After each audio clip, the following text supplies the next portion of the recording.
నీ పలికిన శ్రీరామ కథ విని రామలక్ష్మణుల ఎట్లెరిగితివి, రూపురేఖలను ఎట్లుగాంచితివి, వారి మాటలను ఎట్లు వింటివి, వారి గుణములను ఎట్లు తెలిసితివి అని పల్కె సీత హనుమంతునితో, రామకథను కీర్తించిన వానితో.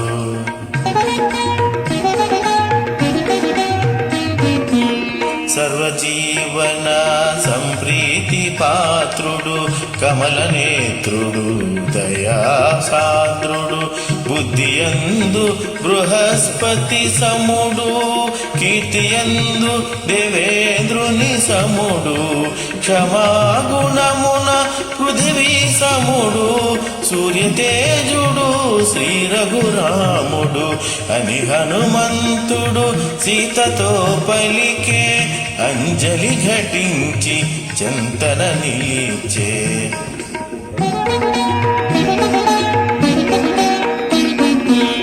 అన్నకు తగు తమ్ముడు లక్ష్మణుడు, అన్నిట రాముని సరిపోలువాడు, అన్నకు తోడు నీడయై చెలగెడు, అజేయుడు శత్రుభయంకరుడు, సామాన్యులు కారు సోదరులిరువురు, నిన్ను వెతకుచు మమ్ము కలసినారు అని హనుమంతుడు సీతతో పలికే, అంజలి ఘటించి చెంతన నిలిచే.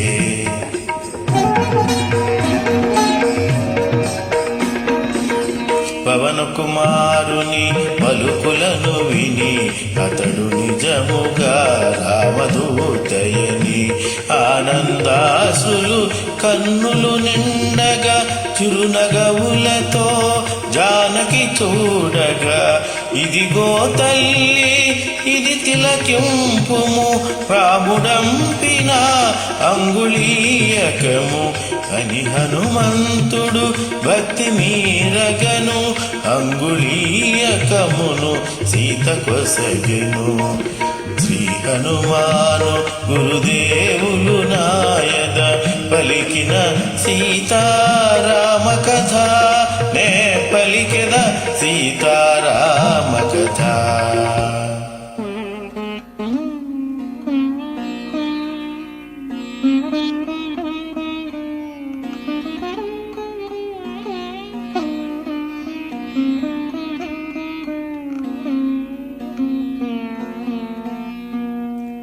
రామచంద్రుని ముద్రిక చేకొని అశ్రులు నిండిన కనుల కత్తుకొని, మధురా స్మృతులు మదిలో మెదల, సిగ్గుచేత తన శిరము వంచుకొని, ఇన్ని రోజులకు తనకు కలిగిన శుభశకునములు విశేషమనుకొని, జానకి పల్కె హనుమంతునితో సంపూర్ణమైన విశ్వాసముతో.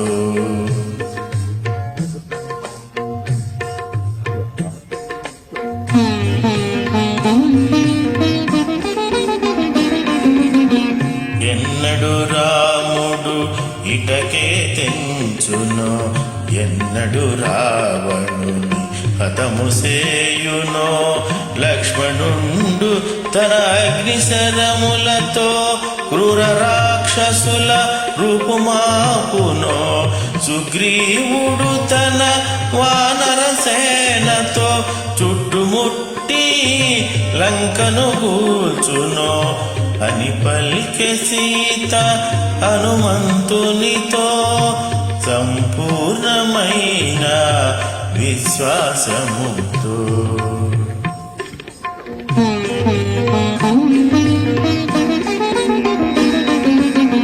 రామలక్ష్మణులు వచ్చుదాకను బ్రతుకనిత్తురా అసురలు నన్ను, రావణుడొసగిన ఏడాది గడువు 2 నెలలలో ఇక తీరిపోవు, ప్రాణములను అరచేత నిల్చు ఎదుర్కొని ఎదురు చూతుని 2 మాసములు అని పలికె సీత హనుమంతునితో సంపూర్ణమైన విశ్వాసముతో.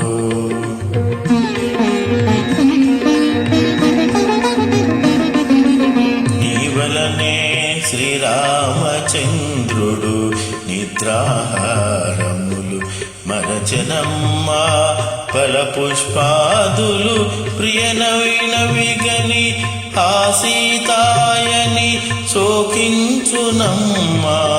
నీ జాడ తెలిసి కోదండ పాణి తడవు సేయకే రాగలడమ్మా అని హనుమంతుడు సీతతో పలికే. అంజలి ఘటించి చెంతన నిలిచే.